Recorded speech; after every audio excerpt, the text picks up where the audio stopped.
the man went to see a doctor for his injury. But to his surprise, the doctor was his ex-girlfriend, so he requested a different doctor. But his request was denied. With no other option, he had to follow her instructions. As he began to undress, she noticed that his back was covered in scars. Her heart ached as she looked at him. After disinfecting with alcohol, she carefully removed the leftover debris from his wounds, then stitched them up, stitch by stitch. The man gritted his teeth through the pain. To distract him, she thanked him for saving her in the past. But the man scoffed, looking at her coldly, even claiming that she was the one who had abandoned him before, and that it was impossible to get back together now. She asked why he still saved her. 那是工作，我算你什么工作？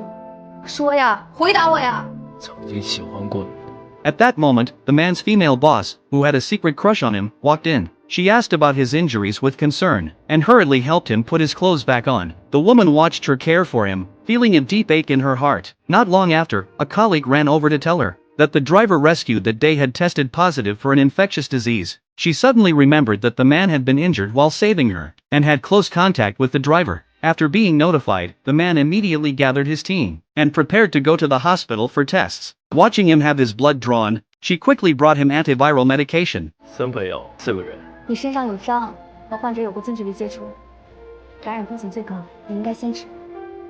Although he nodded in agreement, she knew he would give the medicine to his team members. Their supervisor asked about the situation, pointing out that all 4 had been in contact with the driver, but there were only 3 doses. After some hesitation among the team, the man ordered them to take the medicine. The team had no choice but to obey. The next day, the woman called the CDC, demanding that more medicine be delivered immediately. The man in the room heard all of this. Soon, the medicine arrived, and she quickly brought it to him, saying she would respect his decision. Not long after, all 4 were tested and found to be negative, and the woman finally breathed a sigh of relief. One day, while she was resting, there was a knock at the door. She opened it and found the man, leading his team, standing at her doorstep.